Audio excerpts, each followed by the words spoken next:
ಹಾಂ ಸರ್. ಮಾವನೂರು ಮಲ್ಲೇಶ್ವರ ದೇವಸ್ಥಾನ ಅಂತ. ಹಾಂ. ಎಲ್ಲರಿಗೂ ನಮಸ್ಕಾರ. ಇವತ್ತಿನ ಪಯಣ ಶ್ರೀ ಬೆಟ್ಟದ ಮಲ್ಲೇಶ್ವರ ಸ್ವಾಮಿ ದೇವಸ್ಥಾನಕ್ಕೆ. ದೇವಸ್ಥಾನ ಅಂತ. ಹಾಂ ಸರ್. ಮಾವನೂರು ಮಲ್ಲೇಶ್ವರ ದೇವಸ್ಥಾನ ಅಂತ. ಹಾಂ. ಮಾವನೂರಿಂದ ಬಂದು ನೆಲಗಳಾಗಿ ಮಾನೂರು ಮಲ್ಲಪ್ಪ ಅಂತ ಹೇಳ್ತಾರೆ. ಓಕೆ. ಹುಟ್ಟಿದ್ದು ಮಾನೂರಲ್ಲಿ ಹುಟ್ಟಲಾಗಿ ಅಲ್ಲಿ ತೊಳಕೊಂಬರ ಜಾಸ್ತಿ ಆಗಿ ಈ ಬರ್ಬೇಕಾದ್ರೆ ಪಾರ್ವತಮ್ಮ ಗೌರಮ್ಮನವೇ ಗಂಗೆನೂ ತಲೆ ಮೇಲೆ ಇಟ್ಕೊಂಡು ಓಕೆ. ಗೌರಮ್ಮನ ಜೊತೆಲಿ ಕರ್ಕೊಂಡು ಬಂದಂತೆ ಶಿವ. ಓಕೆ. ಬಂದು ನಮ್ಮೂರಲ್ಲಿ ವಿಜಯವಾಡಹಳ್ಳಿ ಊರೊಳಗೆ ಗ್ರಾಮದಲ್ಲಿ ಗಂಗೆ ಇಟ್ಬಿಟ್ಟು ಬಂದು ಕೊಳ ಅಂತ ಇದೆ, ಮಜ್ಜಿನ ಬಾವಿ ಕೊಳ ಅಂತ ನಾವು ನೀರು ತರ್ತೀವಿ. ಓಕೆ. ಆ ಕೊಳಕ್ಕೆ ಬಂದು ಕೂತ್ಕೊಂಡಾಗ ಇದು ನನ್ನ ಸ್ನಾನಕ್ಕೆ ಸರಿಯಾದಂಥ ಜಾಗ ಅಂತ ಆ ಸ್ನಾನಕ್ಕೆಲ್ಲ ನಿರ್ಮೂಲ ಮಾಡಿ ಪಕ್ಕದಲ್ಲಿ ಒಂದು ಬಾರೆ, ಆ ಬಾರನ ಪಕ್ಕಕ್ಕೆ ಹೋಗಿ ನೋಡಿದಂತೆ ಅಲ್ಲೇ ನೋಡೋದಕ್ಕೆ ಗೌರಮ್ಮ ಸಮಾಧಾನ ಆಗೋದಕ್ಕೆ ಗೌರಮ್ಮ ಅಲ್ಲೇ ಕೂತ್ಕೊಂಡಂತೆ. ಈಶ್ವರ ಯಾಕೆ ತೆತ್ತಿಗೆ ತಿರುಗಾಡ್ತಿದ್ರೆ ಬನ್ನಿ ಇಲ್ಲೇ ನೆರಾಗನ ಅನ್ನುವಂತೆ. ಆಗ ಈಶ್ವರ ಇದ್ದಾನೇನಂದ್ರೆ ನನಗೆ ಯಾಕೆ ಸಮಾಧಾನ ಆಗ್ತಾಯಿಲ್ಲ. ಈ ದೇವಾಲಯವು ಬೆಂಗಳೂರಿನಿಂದ ಸುಮಾರು 160 ಕಿಲೋಮೀಟರ್ ಆಗುತ್ತೆ, ಮೈಸೂರಿನಿಂದ 100 ಕಿಲೋಮೀಟರ್ ಮತ್ತು ಹಾಸನದಿಂದ 30 ಕಿಲೋಮೀಟರ್ ಆಗುತ್ತೆ. ಅಲ್ಲೇ ನೋಡೋದಕ್ಕೆ ಗೌರಮ್ಮ ಸಮಾಧಾನ ಆಗೋದಕ್ಕೆ ಗೌರಮ್ಮ ಅಲ್ಲೇ ಕೂತ್ಕೊಂಡಂತೆ. ಈಶ್ವರ ಯಾಕೆ ತೆತ್ತಿಗೆ ತಿರುಗಾಡ್ತಿದ್ರೆ ಬನ್ನಿ ಇಲ್ಲೇ ನೆರಾಗನ ಅನ್ನುವಂತೆ. ಆಗ ಈಶ್ವರ ಇದ್ದಾನೇನಂದ್ರೆ ನನಗೆ ಯಾಕೆ ಸಮಾಧಾನ ಆಗ್ತಾಯಿಲ್ಲ. ಮ್ಯಾಕ್ವರೆಗೂ ಯಾಕೋ ಗಿರಿ ಅಂತ ಕಾಣ್ತೈತೆ, ಅಲ್ಲಿ ಹೋಗಿ ಬರ್ತೀನಿ, ನೀನು ಇಲ್ಲೇ ಇಲ್ಲ ಅಂದ್ಬಿಟ್ಟು ಮುಂದೆ ಅಂಚುಬಸವ ನಾರಾಯಣ ಇದ್ದೀನಿ ಪಕ್ಕದಲ್ಲಿ. ಆ ದೇವಸ್ಥಾನದಲ್ಲಿ ಕೂತ್ಕೊಂಡು ಅಲ್ಲಿ ಕೂತ್ಕೊಂಡ್ರೆ ನೆಮ್ಮದಿ ಆಗುತ್ತೆ. ಅಲ್ಲಿಂದ ಇಲ್ಲಿಗೆ ಬಂದಂತ ಇದೇ ಸಿಲೆ ದೇವರು ಸಿಲೆ ಕಲ್ಲಿತ್ತು ಹಿಂಗೆ, ಆ ಕಲ್ಲಿಗೆ ಬಂದು ಕೂತ್ಕೊಂಡಂತ ಭಗವಂತ. ಆ ಸಿಲ ಕಲ್ಲಿಗೆ ಬಂದು ಕೂತ್ಕೊಂಡಾಗ ಅವನಿಗೆ ಮನಸ್ಸು ಭಾರಿ ನಿಂದೆ. ಆ ನೆಮ್ಮದಿ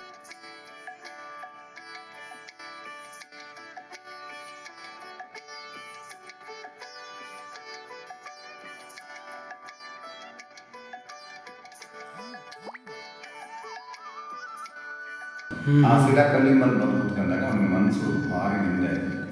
ಆ ನೆಮ್ಮದಿ ಆದಾಗ ಆ ಶಿಲಾ ಕಲ್ಲಿಗೆ ಬೆಳಕೊರಕ್ಕೆ ನೆಲ ಆಗಲ್ಲ, ಹೊರಗೆ ಬಂದ್ಬಿಟ್ಟಾರ ಮಾನೂರಿಂದ. ಅಲ್ಲಿಂದ ಬಂದ್ಮೇಲೆ ಆ ಶಿಲಾ ಕಲ್ಲಿಗೆ ಇವರು ನೆಲ ಗೌರಮ್ಮ ಅಲ್ಲಿ ನೆಲ ಆದ್ರು. ಗಂಗೆ ನಮ್ಮೂರು ವಿಜಯವಾಡಹಳ್ಳಿ ದೇವಸ್ಥಾನದಲ್ಲಿ ಅಲ್ಲಿದ್ದಾರೆ ನೆಲ. ಇವು ಬೆಳಗಿನ ಜಾವದಲ್ಲಿ ಸ್ನಾನಕ್ಕೆ ಅಂತ ಹೋದ್ರು. ಗೌರಮ್ಮ ಗಂಗೆ ಅಷ್ಟೊತ್ತಿಗೆ ಬಂದು ಆ ಕೊಳದಲ್ಲಿ ಇದ್ದಂತೆ. ಗೌರಮ್ಮ ಸ್ನಾನಕ್ಕೆ ಹೋದ್ರು. ಸ್ನಾನಕ್ಕೆ ಹೋದಾಗ ಶಿವ ಬಂದಂತೆ. ಶಿವ ಬಂದಕ್ಕೆ ನಿಲ್ಲಿ ಸ್ನಾನ ಮಾಡ್ತಿದ್ದೆ ಗೌರಮ್ಮ. ಆಗ ಗೌರಮ್ಮ ಸ್ನಾನ ಮಾಡಿ ಚಳಿ ಬಂದಾಗ ಅತ್ಯಂತ ಮರೆಯಾಗಿ ಗಂಗೆಯೊಳಗೆ ಕೂತಿದ್ದಂತೆ. ಗಂಗೆ ಕುಂತದ್ದಾಗೆ ಮತ್ತು ಗೌರಮ್ಮ ಎತ್ತಿರ್ತಾರೆ ಬಂದು ಶಿವ ಹೋಗಿ ಮುಳುಗಿದ್ದು. ಆ ಮುಳುಗಿದಾಗ ಏನಾಯ್ತು, ಶಿವನ ಜಡ ಇಟ್ಕೊಂಡು ಗಂಗೆ ಇಟ್ಕೊಂಡ. ಗಂಗೆ ಇಟ್ಕೊಂಡಾಗ ಆಗ ಶಿವ ಹೇಳಿದ್ರು, ಏನಕ್ಕೆ ನಾನು ಜಡ ಹಿಡಿದಿ ಅನ್ನೋದಕ್ಕೆ, ನೀನು ಅಲ್ಲೂ ಗಿರಿಲೋಗಿ ಸೇರ್ಕೊಂಡೆ, ಮುದ್ದೆ ಬಿಡ್ತಾ ಬಿಟ್ಟೆ, ನಂತರ ಈ ಊರಲ್ಲಿ ಬಿಟ್ಟೆ, ನಮ್ಮ ಯಾರು ನೋಡೋರು, ನೀನು ನೋಡೋರು ಯಾರು ಅನ್ನೋದಕ್ಕೆ ಆ ಶಿವ ಹೇಳಿದ್ದಂತೆ. ಒಟ್ಟು ವರ್ಷಕ್ಕೆ ಒಂದ್ಸರಿ ಜಾತ್ರೆ ನಡೀತಿದ್ದೆ ನನ್ನ ಹುಟ್ಟೂರಲ್ಲಿ. ನನ್ನ ಹುಟ್ಟೂರಿಗೆ ಒಂದ್ಸರಿ ಹೋಗ್ಬಿಟ್ಟು ನೀನು ಬೆಳಗೆಲ್ಲ ಜಾತ್ರೆ ಮಾಡ್ಕೊಂಡು ಬಾ, ಬೆಳಗ್ಗೆ ಅಂತ ನನ್ನ ಹತ್ರ ಬಾ, ದರ್ಶನ ನಿಮಗೆ ಮಾಡ್ತೀನಿ. ಅದರಿಂದ ನಾವೇನು ಮಾಡ್ತೀವಿ, ಮಾನೂರು ಮಲ್ಲಪ್ಪನ ಜಾತ್ರೆ ಅಂದರೆ ಮಾನೂರು ಜಾತ್ರೆ ಆಗುತ್ತೆ. ಯಾವಾಗ ಆಗುತ್ತೆ ಸರ್ ಅದು? ದೀಪಾವಳಿ ಕರಗೋತ್ಸವ ಅಂತ ಆಗಿದೆ. ಓಕೆ. ಆಗ ಗಂಗೆನ ತಗೊಂಡು ಮೆರವಣಿಗೆ, ಬಸವೇಶ್ವರ ಮೆರವಣಿಗೆ, ಅಡ್ಡ ದೇವರು ಅಂತ ಈಶ್ವರ ಪಾರ್ವತಿ ಒಂದು ಪರಗೊಳ ಇದೆಲ್ಲ ಇದೆ. ಆ ದೇವರನ್ನು ಮೆರವಣಿಗೆ ತಗೊಂಡು ಹೋಗ್ತೀವಿ. ಹೋಗಿ ಅಲ್ಲಿ ಒಂದು ಹಳ್ಳಿ ಮರ ಅಂತ ಇದೆ. ಹಳ್ಳಿ ಮರದ ಹತ್ರ ಗಂಗೆ ಸ್ನಾನ ಮಾಡಿ ಅಲ್ಲಿ ಎತ್ತಿಬಿಡ್ತಾರೆ ಕಳಸ ಹತ್ರ. ಬೆಳಗೆಲ್ಲ ಆ ಊರು ಮುಗಿತದೆ. ಬೆಳಗ್ಗೆ 10 ಗಂಟೆ ಹೊತ್ತು ಮುಗಿದ್ರೆ ಅಲ್ಲೇ ಮೂಲಸ್ಥಾನದಲ್ಲಿ ಆ ಮುತ್ತೂರಲ್ಲಿ ಒಂದು ಕಿತ್ತಿ ಕಳಸ ತೆಗೆದ್ಬಿಟ್ಟು ಆ ಮೂಲಸ್ಥಾನದಲ್ಲೇ ಇಟ್ಬಿಡ್ತಾರೆ. ಅಲ್ಲಿ ಶಿವನೊತ್ತಿಗೆ ಇರ್ತಾರೆ. ಅಲ್ಲಿ 5 ಪಂಚಲಿಂಗೇಶ್ವರ ದೇವಸ್ಥಾನ, ಮೂರ್ಮಲ್ಲಪ್ಪ ಗುಡಿ ಅಂತ ದೇವಸ್ಥಾನ ಹೆಸರೇ ಮೂರ್ಮಲ್ಲಪ್ಪ. ಆ ದೇವಸ್ಥಾನದಲ್ಲಿ ಇಟ್ಬಿಡ್ತೀವಿ. 3 ಗಂಟೆ ಹೊತ್ತಿಗೆ ವಿಜಯವಾಡಹಳ್ಳಿಯಿಂದ ಮೆರವಣಿಗೆ ಕರ್ಕೋಕೆ ಅಂತ ಬರ್ತಾರೆ. ಆ ದೇವರು ಹೋಗಿರ್ತದಲ್ಲ, ಮಾಮೂಲವ್ರು ಬಂದು ಮೆರವಣಿಗೆ ಕರ್ಕೋಗಿರ್ತಾರೆ. ಮತ್ತೆ ನಮ್ಮೂರಿಂದ ಅಲ್ಲಿಂದ ಮೆರವಣಿಗೆ ಕರ್ಕೊಂಡು ಆಗ ಹೋಗ್ಬಿಟ್ಟು ಮಾಮೂಲಿ ಮತ್ತೆ ಸ್ನಾನ ಮಾಡಿಯಿಂದ ಮತ್ತೆ ಅದೇ ಜಾಗಕ್ಕೆ ಗಂಗೆ ಸ್ನಾನಕ್ಕೆ ಮಾಮೂಲು ಹಳ್ಳ ಅಂತಿದೆ, ಹೆಬ್ಬಾಳ ಅಂತ ಹೇಳ್ತಿರಲ್ಲ, ಆ ಹೆಬ್ಬಾಳ ಹತ್ರ ಹೋಗಿ ಅಲ್ಲಿ ಮತ್ತೆ ಅದೇ ಪುನಃ ಸ್ನಾನ ಮಾಡಿ ಮಾಡ್ಕೊಂಡು ಗಂಗೆ ಸ್ನಾನ ಮಾಡ್ಕೊಂಡು ಮತ್ತೆ ಅದೇ ಜಾಗಕ್ಕೆ ಅವೇ ಇರ್ತಾರೆ. 3 ಗಂಟೆಗೆ ಇರ್ತಿದ್ರೆ ಅಲ್ಲಿಂದ ಊರು ಬಂದ್ಬಿಟ್ಟು ದೇವಸ್ಥಾನ ಊರೊಂದು ರೌಂಡ್ ಬಂದ್ಬಿಟ್ಟು ಅಲ್ಲಿಂದ ಆ ಗಂಗೆ ಇಟ್ಟಿರಲ್ಲ ಆ ದೇವಸ್ಥಾನಕ್ಕೆ ಒಂದು ನಮಸ್ಕಾರ ಮಾಡೋದು. ನಮ್ಮೂರು ಅಂದ್ರೆ ಮಾವನೂರನೇ ಅಲ್ಲ, ಬಿಜಾಮನಹಳ್ಳಿ ಒಂದು. ಬಿಜಾಮನಹಳ್ಳಿ. ಓಕೆ. ಆ ಬರೋದಾರಿಲಿ ಒಂದು ಹಿಂದೆ ಬರ್ಬೇಕಾರೆ ನಮ್ಮ ತಾತ ಬರ್ಬೇಕಾರೆ ಬಾಕ್ ಹಾಕಿದ್ರೆ ರಕ್ತ ಬಿದ್ದುಬಿಡ್ತದೆ. ಓಹೋ. ನಮ್ಮ ತಾತ ಬರ್ಬೇಕಾರೆ ಯಾರೋ ಟಚ್ ಮಾಡ್ಬಿಟ್ಟು ಹಾಂ. ಟಚ್ ಮಾಡ್ಬಿಟ್ಟು ನನ್ನ ಎಕ್ಕೆ ಬಾಕ್ ಓಹೋ. ಬಾಕ್ ಹಾಕಿದಕ್ಕೆ ರಕ್ತ ಬೀಳ್ತು. ರಕ್ತ ಕೊಡಿವಲ್ಲ ಅಂತ ಅಲ್ಲಿ ಆ ಜಾಗದಲ್ಲಿ ಇದಕ್ಕೆ ಸ್ನಾನ ಮಾಡ್ಬೇಕು. ಮಾನೂರಿಂದ ಬಂದು ಕಳಿಸ್ಬೇಕಾರೆ ಅವರು ರಿಜ್ಕೆಸಲಾಂವರೆಗೂ ಬಂದು ಅವರು ರಿಜ್ಕೆಸಲಾಂ ಮಾಡಿದ್ಮೇಲೆ ಈಚೆ ಕಳಿಸ್ಬಿಡ್ತಾರೆ. ಸೊ ನಿಮ್ಮ ಜಾತನ ನೀವು ಕರ್ಕೊ ಹೋಗಿ ನಿಮ್ಮವರು ಮೆರವಣಿಗೆ ಮಾಡಿಸಿ ಅಂದ್ಬಿಟ್ಟು ನಮಸ್ಕಾರ ಮಾಡೋವರೆಗೂ ಅವರು ಸೂಪರ್ ಹೋಗ್ತಾರೆ. ಮಾನವರು ಮಾಡಿಸಿ ರಿಜ್ಕೆಸಲಾಂ ಕೊಡಿಸಿ ನಮ್ಮ ಊರ ಕಡೆ ಕೊಟ್ಬಿಡ್ತಾರೆ. ಆಗ ನಮ್ಮೂರವರೆಲ್ಲ ಹೋಗಿ ಒಬ್ಬರು ಲೈಟು ಹಣ್ಣು ಕಾಯಿ ಎಲ್ಲ ಕೊಡ್ತಾರೆ. ಯಾವ ಊರ ಜಾತ್ರೆ ಇರ್ತದೆ ಅದೆಲ್ಲ ಪೂಜೆ ಸಾಮಾನೆಲ್ಲ ಕೊಡ್ತಾರೆ. ಇಲ್ಲಿ ಬಂದು ಪೂಜೆ ಮಾಡಿಸ್ತಾರೆ. ಆ ಪೂಜೆ ಸಾಮಾನೆಲ್ಲ ಇಸ್ಕೊಂಡು ದೇವ್ರನ್ನ ವಹಿಸ್ಕೊತಾರೆ. ನಾವು ಇನ್ನೊಂದು ನಮ್ಮ ಸೂಪರ್ ಹತ್ರ ನಾವು ಊರಾಡ್ಕೊಂಡು ದೇವ್ರಿಗೆ ಕರಗ ಕಿತ್ಬಿಟ್ಟು ನಮ್ಮ ಮನೆಗೆ 5-6 ಜಾಪನ ಕರ್ಕೊ ಬರ್ತೀವಿ ಅಂತ ಹೇಳ್ಬಿಟ್ಟು ಇವರು ವಹಿಸ್ಕೊಳ್ತಾರೆ. ಅದು 7 ಪಂಚಾಯತಿ ತೀರ್ಮಾನ. 7 ಊರು ಪಂಚಾಯತಿ 7 ಊರು ಈಗ ಇನ್ನೊಂದು ಊರು ಸೇರ್ಕೊಂಡೈತೆ 8 ಊರು ಆಗಿದೆ. ಈಗ 8 ಊರವ್ರು ಕುಂತ್ಕೊಂಡು ಒಂದು ತೀರ್ಮಾನ ಜಾತ್ರೆಗಿಂತ ಮೊದಲಾಗೆ ತೀರ್ಮಾನ ಮಾಡಿರ್ತಾರೆ. ಈ ಥರ ನಮ್ಗೆ ದೇವ್ರ ಪೂಜೆ ಮಾಡಿಸ್ಕೊಂಡು ಬರ್ಬೇಕು. ಕರೆಕ್ಟ್. ಅದರಿಂದ ಒಂದೊಂದು ಊರು ಒಂದೊಂದು ವರ್ಷ ಜಾತ್ರೆ. ಓಹೋ. ಹಂಗೆ ಈ 5 ಊರು ಲೆಕ್ಕ. ಹಾಂ, ಕರೆಕ್ಟ್. 5 ಊರವರು ಒಂದೊಂದು ವರ್ಷ ಒಂದೊಂದು ಊರು. ಸೊ 5 ವರ್ಷ ನಡೀತಾ ಇರ್ತವಲ್ಲ. ಒಂದೊಂದು ವರ್ಷ ಆದ್ಮೇಲೆ ಒಂದು ವರ್ಷ ಇನ್ನೊಂದು ಊರು. ಆ ಥರ ಆದ್ಮೇಲೆ ಅವ್ರ ಜವಾಬ್ದಾರಿಕೆ ಏನು ಜವಾಬ್ದಾರಿಕೆ ಅಲ್ಲಿಗೆ ಪೂಜೆಗೆ ಏನು ಬೇಕು, ಇನ್ನು ಜಾತ್ರೆಗೆ ಏನೇನು ಬೇಕಾಗುತ್ತೆ ಎಲ್ಲ ಏನೇನೋ ಅನುಕೂಲತೆ ಇರ್ತದೆ. ಅವೆಲ್ಲ ಐನಾರಿ ಪಲಾರ್ಕೇನು ಕರೆಕ್ಟ್. ಅವು ಮೆರೆ ಮೂರ್ತಿಗೇನು ಹೂವು ಆಕಾರ ಮತ್ತು ಬಟ್ಟೆ ಅದಕ್ಕೆ ಸೀರೆ ಪಂಚೆ ಎಲ್ಲನೂ ತಂದು ನಮಗೆ ಪಲಾರ್ಕಣ್ಣನ ಕೊಟ್ಟು ಅವ್ರು ಬಡ ಹಣ ಅಂತಲೂ ಸಹಿತ ಕೊಡ್ತಾರೆ ನಮಗೆ. ಅಂತ ಸಾವಿರಾರು ಲೆಕ್ಕಕ್ಕಿಲ್ಲ. ಊರಿಂದ ಬರೋದು ದೇವ್ರಿಗೆ ಆಗಿರೋ ಭಾರತ ಮುಂದೆ ಗಂಗಮ್ಮನ ಹೊರ ಅಂತಾಗೆ ನಮ್ಮ ಹೆಂಡತಿಗೆ ಬಡ ತೋರಿಸ್ಕೊಡ್ತೀವಿ. ಕರೆಕ್ಟ್. ಕರಗ ಬರ್ತೀವಲ್ಲ ಅವರು ಬಡ ತೋರಿಸಿ ಆದ್ಮೇಲೆ ಆವತ್ತು ನಮ್ಗೆ ಅಲಂಕಾರ ಮಾಡಿದ್ದಾರೆ. ಅದ್ರ ಬಗ್ಗೆ ಇಷ್ಟೊಂದು ಅದು ಇಲ್ಲಿಗೆ ಬಂದೆ ಕರಗ. ಇದೆಲ್ಲ ಟೆಂಪಲ್ ನೀವು ಯಾವಾಗ ಕಟ್ಟಿಸಿದ್ದೆಲ್ಲ ಅಂದ್ರೆ ಇದು ಫಸ್ಟ್ ಹಳ ದೇವಸ್ಥಾನ ಇತ್ತು. ಹಳೆದಿತ್ತು. ಬಂದಾಗ ಮೆಟ್ಲು ಮಾಡಿ ಸನ್ನಿಧಾನದಲ್ಲಿ ಮಾನೂರಿಂದ ಕುತ್ಕೊಂಡಾಗ ಅವನು ದೊಡ್ಡದಾಗಿ ಕೂಡು ಅಂತ ಇದೆ. ಈಗಲೂ ಇದೆ, ಹೆಸರಿದೆ ಈಗಲೂ. ಅಲ್ಲಿ ಎಸ್ಕೊಡ್ಬಿಟ್ರೆ ಈ ಬೆಟ್ಟದಲ್ಲಿ ಇನ್ನೊಂದು ಕಡೆಗೆ ದೊಡ್ಡ ಬೆಟ್ಟ ಅಂತ ಇದೆ ಹೆಸರು. ಈ ದೊಡ್ಡ ಬೆಟ್ಟ ಮಲ್ಲಪ್ಪನ ಬೆಟ್ಟ ದೇವಸ್ಥಾನ ಇದೊಂದು ದೊಡ್ಡ ಬೆಟ್ಟ ಅಂತೀವಿ. ಅದ್ಬಿಟ್ಟು ಆಚೆ ಕಡೆಗೆ ಗರಿಗುಡ್ಡ ಕಾರಣ ಏನೇನೋ ಒಂದು ಹೆಸರು ಇಟ್ಕೊಂಡಿದ್ವಿ ನಾವು. ಆ ಹೆಸರು ಪ್ರಕಾರ ಆ ಕಡೆಗೆ ಇಷ್ಟು ಜನ ಈ ಕಡೆಗೆ ಇಷ್ಟು ಜನ ದನ ಮೇಯಿಸ್ಕೊಳ್ಳೋದು ಅಂತ ಕೌಟ್ ಹೋಗೋರಂತೆ. ಆ ಹೊಸ್ಕೊಳ್ಬಿಟ್ರೆ ಈ ಬೆಟ್ಟಕ್ಕೆ ಬಂದು ಮೇಯುವಂತೆ. ಎಲ್ಲಿ ವಯಸ್ಸಿಂದ ದೊಡ್ಡ ಬೆಟ್ಟದಲ್ಲಿ ಮೇಯ್ತಾವ ನೋಡಪ್ಪ ಕಾಣೋ ಬಿಡಾವ ಹೊಸ್ಗಳು ದೊಡ್ಡ ಕೋಡುಗಳು ಹೊಸ್ಗಳು ಬಂದ್ರೆ ಅವು ಬಂದ್ರೆ ಶಿವನ್ ತಲ ಮೇಲೆ ಆಗ್ತಾರೆ. ಒಂದು ಉತ್ತದ ಮೇಲೆ ಆಗ್ತಾರೆ ಮತ್ತೆ ಅವಾಗ ಶಿವ ಹುಟ್ಟವನಿಗೆ ಗೊತ್ತಿಲ್ಲ.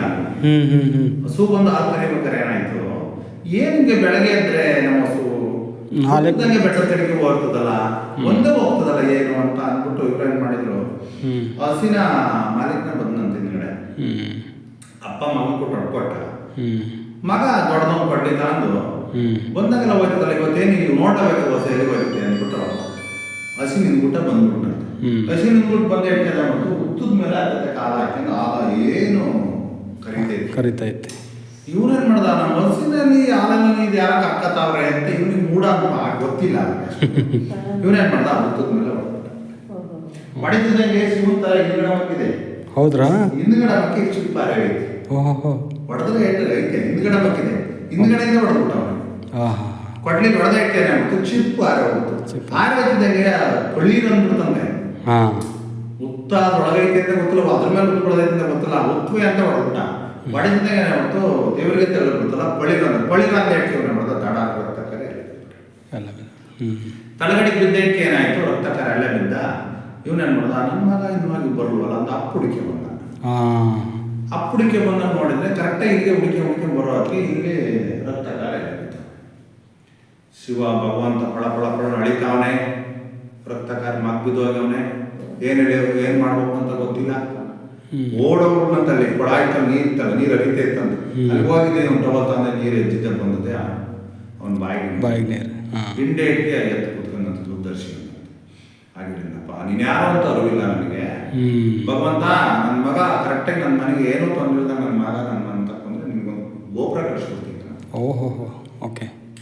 ಹಂಗಂದ್ರೆ ಏನಾಯ್ತು ಮಗ ಬಂದ್ಮೇಲೆ ಆ ಕರಿಯ ನಿಂತೋಯ್ತು. ದೇವರು ಹೊಸ್ಕಂದಿದ್ದಾಯ್ತು. ಕರೆಕ್ಟ್. ದೇವಸ್ಥಾನ ಕಟ್ಟಕ್ಕೆ ಶುರು ಮಾಡಿದ್ರು. ದೇವಸ್ಥಾನ ಕಟ್ಟಿದ್ರು, ಕಟ್ತಾ ಅರ್ಧ ದೇವಸ್ಥಾನ ಕಟ್ಟಿದ್ರು, ಕದ್ದೋಗ್ಬಿಟ್ರು. ಓಹೋ. ಅವನ ಬೆಳಗ್ಗೆ ಬಂದು ನೋಡಕ್ಕೆ ಬರೋಣ, ಬಂದು ನೋಡ್ದ ದೇವಸ್ಥಾನ ಕಟ್ಟರ ಇಲ್ಲ. ಏನು ಮಾಡ್ತಾನೆ, ಸುತ್ತ ನೋಡಿದ್ರು, ಎಲ್ಲಿ ನೋಡಿದ್ರು, ತಲ ಕೆಚ್ಕೊಂಡ, ಭಗವಂತ ನಿನ್ನ ದೇವಸ್ಥಾನ ಕಟ್ತೀನಪ್ಪ, ನನಗೆ ಹೋದ್ರಲ್ಲಪ್ಪ, ನೀನು ಯಾರು ನೆನ್ಪು ಮಾಡೋದು. ಹೌದು. ಅವನಿಗೆ ಹೇಳ್ಬಿಡ, ಅಪ್ಪ ನಾನು ಏನು ಮಾಡೋದು, ನಿನ್ನ ಸೇವೆ ಮಾಡ್ಸೋಣ ಅಂತ ನನಗೆ ಅಭಿವೃದ್ಧಿ ಕೊಟ್ಟದ್ದೆ, ನನಗೆ ಏನೋ ನಾನು ಸೇವೆ ಮಾಡೋಣ ಅಂತ ಮಾಡಿದ್ದೆ, ನೀನು ನನಗೆ ಹೋಗ್ಬಿಟ್ರಪ್ಪ, ನಾನು ಏನು ಮಾಡೋಕ್ಕಾಗಲ್ಲ ಅನ್ನಂತೆ ಇಲ್ಲಿಂದ ನಡ್ಕೊಂಡು ಮನೆಗೆ ಹೋಗ್ಬಿಟ್ಟು ಏನು ಮಾಡ್ದ, ಸುಮ್ಮನೆ ಇದ್ಕಿದ್ದಂಗೆ ನಿದ್ದೆ ಬಂದ್ಬಿಟ್ಟು ನಿದ್ದೆ ಪಂಚಿನ ಮನೆಗೆ ಬಿಟ್ಟ ಭಾರಿ ನಿದ್ದೆ. ನೋಡಿ ಸ್ವಾಮಿ, ಇದು ಅದು ಹಾಗೆ ಇರುತ್ತೆ ಸರ್. ನಿಮಗೆ ಅದು ದೇವ್ರ ಧ್ಯಾನ ಮಾಡಿದ್ರೆ ಅದು ಧ್ಯಾನದಲ್ಲೇ ಹೋಗ್ಬಿಡ್ತೀರಿ ನೀವು. ಆಮೇಲೆ ಏನಾಯ್ತು, ಯಾವಾಗ ಮನೆಗೆ ಬಿಟ್ಟು ಮನೆಗೆ ಇಟ್ಟು ಇವನ್ನೇ ಮಾಡ್ದ, ಬೆಟ್ಟಕ್ಕೆ ಹುಡ್ಕೊಂಡು ಮುಚ್ಕೊಂಡು ಹೋಗ್ತಾರೆ ಹೋದಂತ. ಹೋಗ್ಬಿಟ್ಟು ಆಗ ಹೇಳಿದ, ಮಗು ಯಾಕೆ ಮನಗಿದೀಯಾ, ನೀನೇನು ಚಿಂತೆ ಮಾಡ್ಬೇಡ, ಆ ದೇವಸ್ಥಾನ ಕಡೆಯಾರ ಇಷ್ಟು ಕಿಲೋಮೀಟರ್ ದೂರದಲ್ಲಿ ಇಂಥ ಜಾಗದಲ್ಲಿ ಅವರು ಎಷ್ಟು ದೂರದಲ್ಲಿ ಮನೆಗೆವ್ರೆ, ಆ ಜಾಗಕ್ಕೆ ನಾನು ಪಡೆದು ನಿಂತಾವಾಗ ಹಾಕು, ಅವ್ರಿಗೆ ಮುಂದಕ್ಕೆ ಹೋಗೋದು ದಾರಿ ನಿದ್ದೆ ಬರಂಗ್ ಮಾಡಿ ನಾನು ಅಲ್ಲಿ ಮನ್ಸಿದ್ದೀನಿ, ಕದ್ದೋಯ್ತಿದ್ದಾರೆ ನಾನು ಅನ್ಸಿದ್ದೀನಿ, ನೀನು ಅಲ್ಲಿ ಹೋಗಿ ತೇರ್ತಾಕೋ, ಅವ್ರು ಬಂದ್ರೆ ನೀನು ನನ್ನ ಗೋಪುರ ಆಗೋರ್ಗು ಅಲ್ಲಿ ನಾನು ಆಚೆ ಕಳ್ಸಕ್ಕಲ್ಲ ಅವ್ರನ್ನ. ಇದೇನ ಹೆಂಗಾಯ್ತಲ್ಲ, ಎದ್ಬಿಟ್ಟ, ಇದೇನು ಸತ್ವ ಐತೆ ಸುಳ್ಳು, ನೋಡ್ಲೇಬೇಕು ಅಂತ ಆ ಪಡೆದ ನೀರೊಂದು ಬಾಟ್ಲಿ ಚೊಂಬ ನೀರು ತಗೊಂಡ್ಬಿಟ್ಟು ಡೈರೆಕ್ಟ್ ಹುಡುಕಿ ಹೋದ. ಅದೇ ಒಂದು ಅಣಸಿ ಮರ, ದೊಡ್ಡದೊಂದು ಅಣಸಿ ಮರ ಅಂತೆ, ಅಲ್ಲಿ ನಡ್ಕೋದಕ್ಕೆ ಬಿ ಸಾಕಾದ ಆಗುತ್ತಂತೆ. ಸಾಕಾದ ನೀವು ಮನೆಗೆ ಅಂದರು 2 ದಿವಸ ಆದ್ರೂ ಎದ್ದಿಲ್ಲ ಅಲ್ಲಿ ಮನೆಗೆವ್ರೆ.